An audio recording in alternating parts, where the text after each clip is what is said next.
Friends, good morning, જય શ્રી કૃષ્ણ. કેમ છો? મજામાં? આજે તારીખ છે 12 અને ગુરુવાર.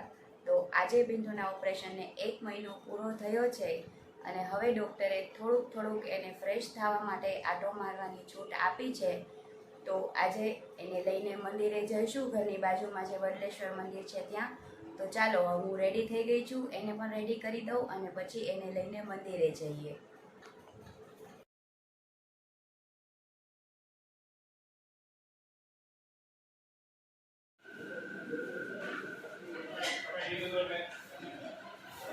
ચાલો, તો હવે આપણે ઘરે આવી મંદિરેથી રસોઈ પણ થઈ ગઈ છે અને બિંદુના દાળ ભાત પણ ક્રશ થઈ ગયા છે.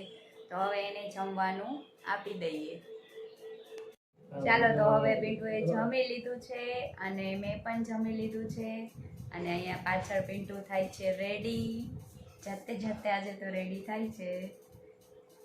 આજે જીન્સ પહેર્યું છે ને ટી શર્ટ પહેર્યું છે. નાઇટ ડ્રેસમાંથી હવે ધીરે ધીરે છુટકારો મેળવવાનો છે. તો આજે જાતે વાળ ઓળવે છે અને અરીસામાં જઈને તૈયાર થાય છે. તો ચાલો, હવે તૈયાર થઈ જાય પછી એને થોડીક વાર આપણે બહાર આંટો મરાવવાનો છે. તો ચાલો, હવે રેડી થઈ જાય એટલે એને લઈ અને આપણે જઈએ. ક્યાં કાનો થઈ ગયો રેડી? બતાડ તો ખરા.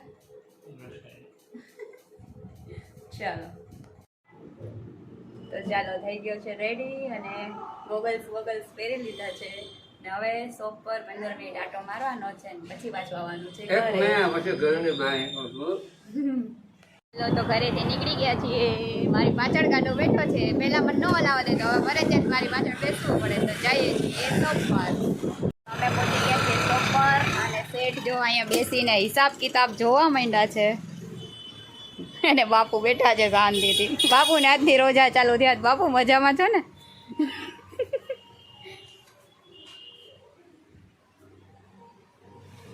ચાલો, તો હવે 15-20 મિનિટ બેસી લે પછી પાછું ઘરે મૂકી આવવાના છે.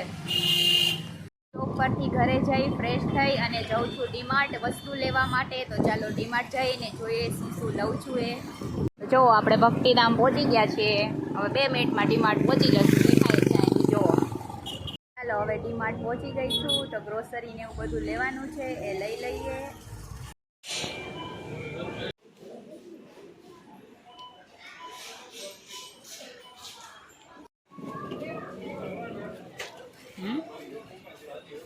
તો શોપિંગ થઈ ગયું છે. હવે બિલિંગમાં રાહ જોઈને ઊભા છીએ પછી જઈએ ઘરે.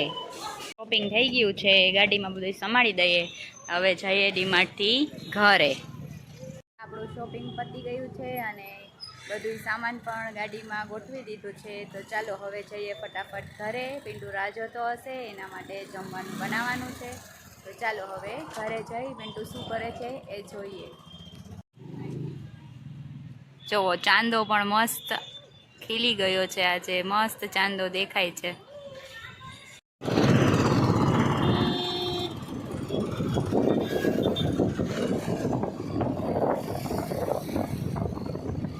હું આવી ગઈ છું ઘરે અને રસોઈ શરૂ કરી દીધી છે. તો રસોઈમાં પિન્ટુની ખીચડી મૂકી દીધી છે અને ભાખરીનો લોટ બાંધી લીધો છે. તો હવે આપણે ભાખરી બનાવી લઈશું અને ખીચડી ઠરે પછી પિન્ટુને જમાડી દઈશું અને પછી સેવ ટમેટાનું શાક બનાવવાનું છે. તો શાક બનાવી અને આપણે પણ જમી લઈશું. તો અહીંયા આપણે 2 ગેસ ઉપર ભાખરી બનાવવાની શરૂ કરી દીધી છે. ખીચડીનું કુકર થઈ ગયું છે અને અહીંયા ભાખરી વણાઈને પણ રેડી છે. તો હવે આપણે ભાખરી બનાવી લઈએ. તો જો આપણી મસ્ત ઘીવાળી ભાખરી બનવા લાગી છે. 4 ભાખરી બની ગઈ છે. અહીંયા બીજી 2 થાય છે અને હવે 1 ચોળવવાની રહી છે. તો ભાખરી થઈ જાય પછી આપણે પિન્ટુને જમવાનું આપી દઈએ અને પછી શાક વઘારી લઈશું. તો આપણી પ્લેટ રેડી છે.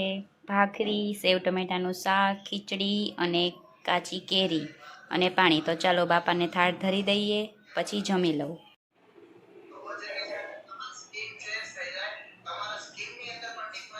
તો હવે અમે બધાએ જમી પણ લીધું છે અને ફ્રી પણ થઈ ગયા છે વાસણથી પ્લેટફોર્મ સાફ કરીને. અને હવે મેં પિન્ટુ માટે દૂધ બનાવી લીધું છે અને દવા પણ પલાળીને રાખી હતી, એક ઓગળી ગઈ છે. તો ચાલો હવે પિન્ટુને આપણે દૂધ આપી દઈએ, દવા આપી દઈએ અને સાથે છે પાણી. તો ચાલો હવે પિન્ટુ દવા પી લઈએ. તો ફ્રેન્ડ્સ, હવે સાવ ફ્રી થઈ ગયા છીએ અને રૂમમાં આવી ગઈ છું અને કપડાં પણ ચેન્જ કરી લીધા છે, ફ્રેશ થઈ ગયા છીએ. હવે સૂઈ જવાનું છે. તો હવેના વિડીયોમાં હું તમારી સાથે એન્ગેજમેન્ટના નેક્સ્ટ ડે અમારામાં જ્યારે ફર્સ્ટ ટાઈમ રસોડામાં જાય ત્યારે લાપસી બનાવવાની હોય છે, તો એ ક્લિપ હવે હું તમારી સાથે શેર કરું છું. તો એ જરૂરથી જોજો, અને જો ગમે તો લાઈક અને શેર કરજો, અને જો ચેનલમાં નવા હોય તો ચેનલને સબસ્ક્રાઈબ કરજો. ત્યાં સુધી બધાને મારા જય શ્રી કૃષ્ણ, ગુડ નાઇટ. હવે આના પછી તમે ક્લિપ કન્ટિન્યુ જરૂરથી જોજો. Bye bye.